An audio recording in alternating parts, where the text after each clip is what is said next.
Welcome to session R14. This is the implant panel, conquering the top 8 implant challenges.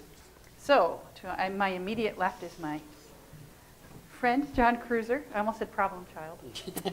He's global manager of Bloomberg Inc. Print Services, or BINC. I love that name, from Bloomberg. John's managing what's now Bloomberg's global in-house print operation, as well as the global desktop printer and copier fleet for the last 24 years. The operation offers offset, digital, wide format, and fulfillment services with print facilities in New Jersey, London, and Hong Kong. They support 192 global offices with an average, if you're ready for this, 1.4-day turnaround.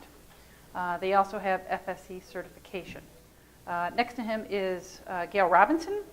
She has a couple of certifications, which she may mention. She's production manager for Tanner Health Systems. She's been with the department for almost 10 years. She manages the day-to-day operations for the health systems implant, as well as operating equipment on the shop floor. So she's got some challenges. This healthcare implant supports hospitals, as well as physician practices. Then to her immediate left is Mike George. He's Director of Central Services for Villanova University. Mike is responsible for the print and mail operations and the strategic and visionary alignment of the operations with the university mission. We'll be talking a little about relevancy, so that's something that will come into play there. Mike has 25 years of experience, with 17 being at the university. The Villanova implant offers print and mail services to faculty, staff, and students, which is a little unique, so he's got some interesting things to share. They have 2 locations, both of which print for students.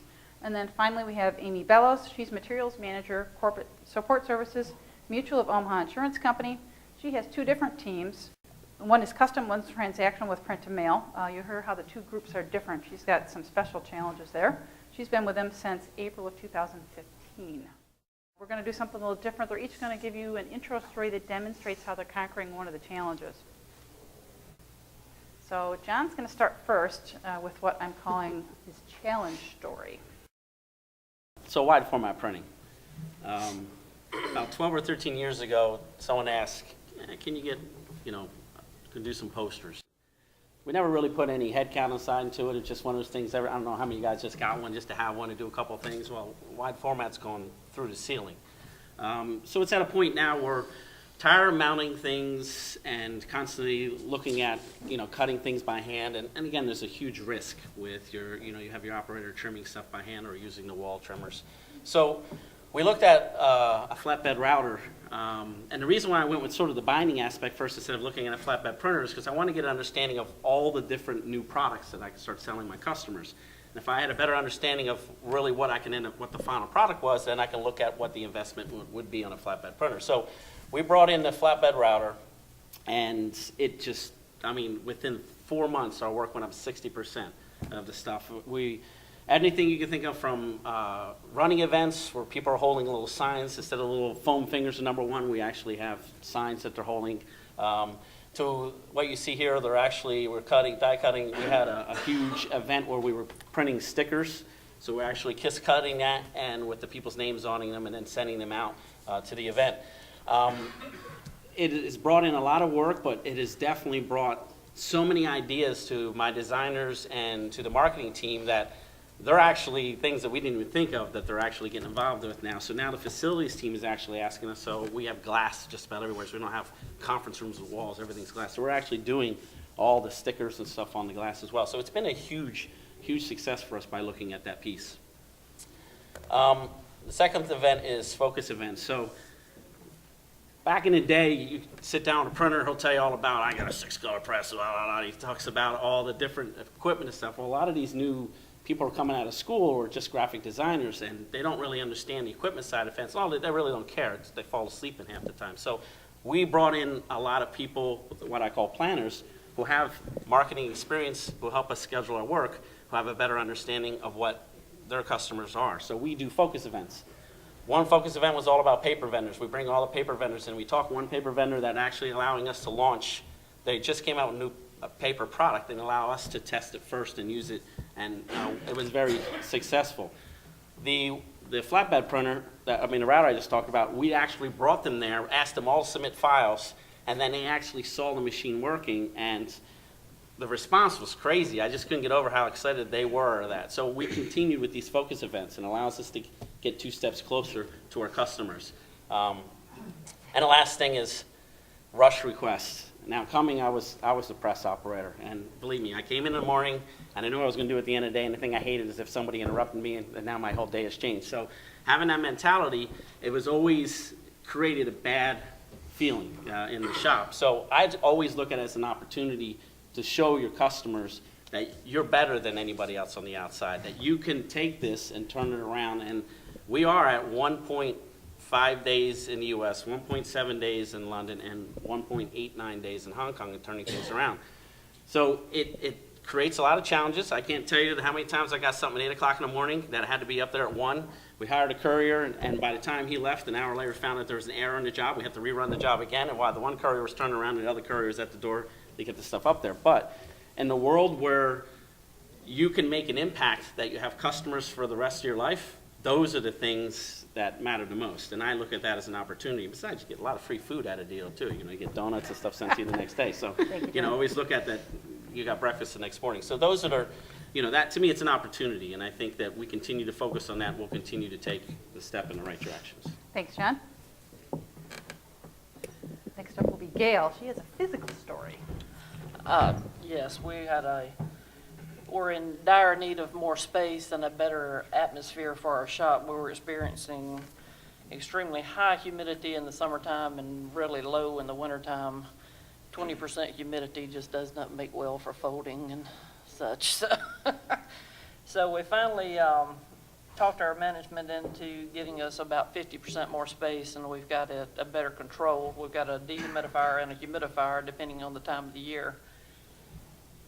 And it's allowed us to keep more stock in on the floor, so it's a better environment. The stock has time to get acclimated to our room, and plus we have it so we can produce jobs quicker. We got enough on the floor to be able to do it. So. Okay, so our challenge was more of a perception of maintaining relevancy in our university and staying aligned with the core mission and the mission statement set forth by the university, and making sure that we're in line with that. We take an unorthodox approach to that in a way. We have a segmented approach to that. So one of the segments would be senior management and getting their confidence and their buy-in. So we do an annual report. We track a lot of data. We're a small shop. We only have 13 staff. But we really spend some time, mostly in my office, spending time making sure senior management is understanding what we're doing. So a lot of times they don't care, but making sure that we have that information in front of them. The other key approach is my staff, getting them buy-in, getting them, happy in the mornings when they come in, approaching all the different challenges that they have each and every day. And then the other segment is the campus community. That's faculty, staff, and students, and making sure that we're the first to call. We want to be out front. So when they have a problem that they're faced with, whether it's variable data tent cards for an event, or whether it's some, they had an important news release and they want to do some wall graphics or window graphics, or even if it's something that we don't necessarily do or they have not heard of us doing before, because we offer a lot of different things, we may be their first call.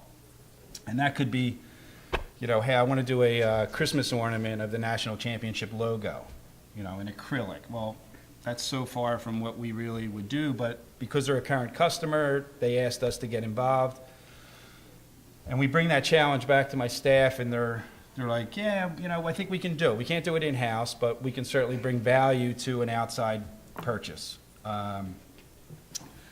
And then we report that. So there might be a small markup on acrylic ornaments. However, that acrylic ornament needs to be mailed. Okay, so when we inquire about delivery or fulfillment of that, they're like, oh, we're just going to have office staff do that. Well, if we can do the mailing and the fulfillment for you, we can actually mail those nonprofits, save you some money on postage. So we really look at their challenge, and I look at it holistically to see if there's any other opportunities for us to get involved in and help them. And it's one win at a time. And we really we don't try and be all things to all people, but if a department calls with a challenge, we really try and own that challenge. And then I bring it back to the staff, and they take, they take pride in what they do, they accept the challenge, and it all comes back to, I mean, I can't do wide format laminating, I don't even know how to operate the printers, but when I bring that back to them and I say, this department wants to do this, this, or this, and we call them all together and everybody contributes, and my staff actually own the project from start to finish, whether it's something big, web to print for students, or something as small as moving view books from storage to admissions. Who do they call? And then, because we're close-knit and we're small, eventually word of mouth spreads. And, that's probably the biggest key is, somebody's in an event, oh, where'd you get your tent cards? Oh, we got them from graphics. I didn't know they could do that. And the next day we get a phone call. So we are spread pretty thin. I always say we're an inch deep and a mile wide, but, it really helps us keeping our department in front of, of people when they're faced with challenges in their life, in their work day. Amy has a very different challenge story. I'm here to really kind of represent the neophyte printers, print managers, I should say. I haven't been in the business that long. I was hired into a company who everybody there has been there for a million years, and my managers underneath of me, my supervisors, are nearing retirement, some of them. So I'm in the middle of some succession planning. We're looking at what we're going to do with our, just educating the people to bring them up. I don't have the years of experience in printing as these guys do. However, Mike's, his bringing the people together and giving them the jobs, that's really what we do. And that's what I do. When we've got something that's going to come in that's going to hit our print shops hard, that's what we do. We gather them together and we ask them how they're going to handle it. We're getting in, 1.5 million imprints from our DTC group, and they want that out by the following Monday. How are we going to handle that? In addition to all of the transactional work that we do every week and every day.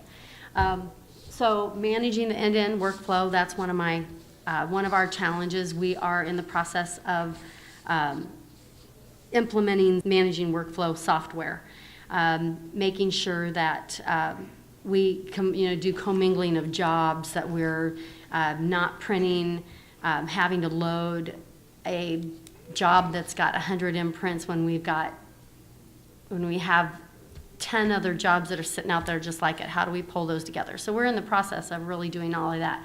We're in the process of barcoding all of our work so that we can track it going out. Some of it's already barcoded, but not everything that we do is. So that's one of our big efforts.